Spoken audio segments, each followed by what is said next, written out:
Good evening, everybody, and happy new week. And we're going to start now the second Chumash Shmot, and the pasuk starts with "Vaymareru et chayehem ba'avoda kasha b'chomer u'b'levanim b'chol avoda v'sadeh." The pasuk starts with the idea that the Egyptian made the life of the Hebrews with hard labor, with material, and with bricks, and in all work in the field. We're going to find out what each and everything here means, what is that brick means, what's levanim, and why it's so important, and how it's referring to us in our daily life. Stay after that, and we'll find out.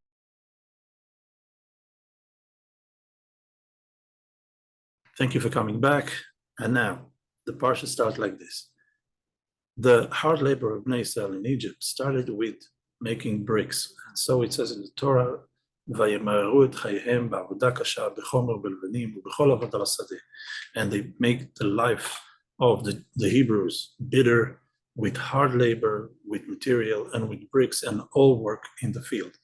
The Gemara explains what it means. It means that in the beginning, in the beginning, it started with brick and mortar, brick and material that he used. And after that, with all work in the field. Even the Midrash that expand on the beginning of enslavement connects the enslavement of Egypt to making bricks. Because in the beginning, it was in a good way, meaning Paro tried to tempt Bnei Israel to start doing the job out of their own free will. And he took a basket and he took another tool and made the bricks by himself. And when he says to Bnei Israel, come, do with me, meaning not I'm commanding you to do that, but come, join me, do it with me, in a good way. And the Jews saw that the king himself working in producing these bricks, and they joined him and worked with all their might. And then in the end of the day, Pharaoh commanded, the same amount that you did today, I want you to produce every day. Every detail in the Torah hides in himself many deep and subtleties and meanings. So what does it mean that the beginning of enslavement was with bricks? And what's so special about making bricks comparing to other jobs? So as a rule, the job of a Jew is to build a home for the Eibishter in this world, to make him a dwelling place down below here, a dira b'tachtonim. And a house you can build from bricks, like Bet HaMikdash had to be from rocks, from stones, but you can also build from bricks.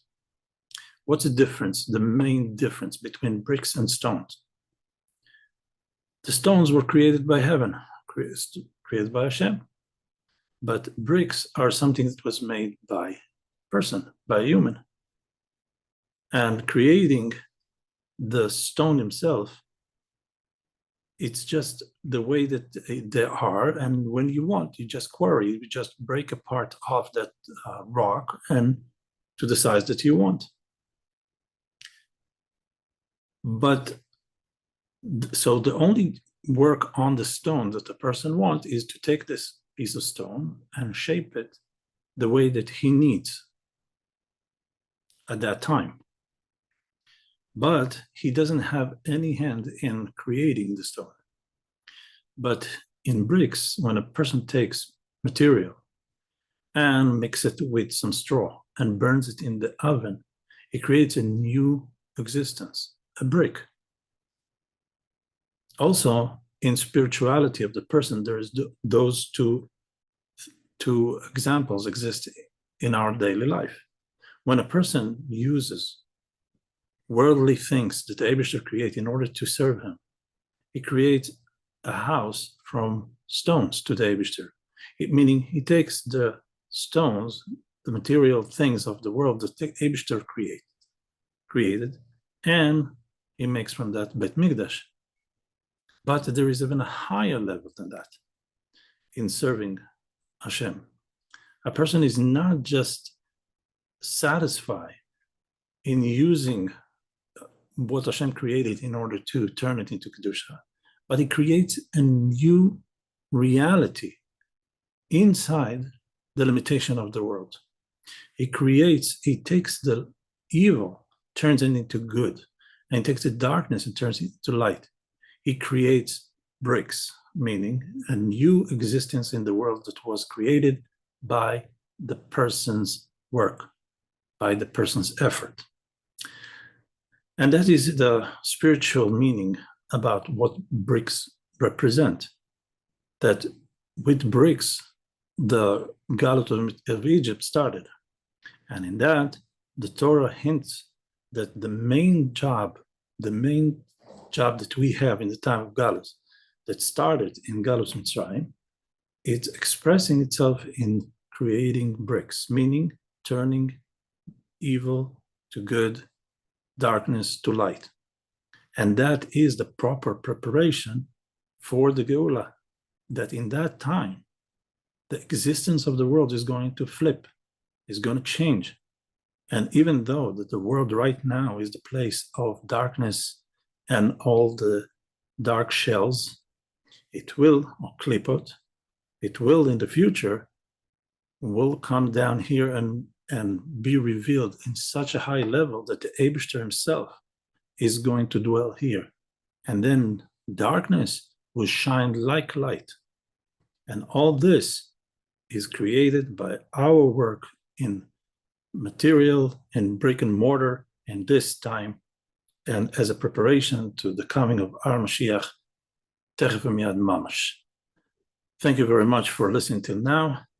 And in our work, as we know, that also Sefer Yetzirah explains that avanim, rocks, represent letters, the letters of the Torah, and the same way that you put these rocks and create a wall, the same way you can take those letters and create words. And those words you create into davening, into connection to the Eibishter himself. So may we understand how to use the time that we are in Galus to elevate everything and connect to the Eibishter Techef Miyad Mamash. Thank you very much.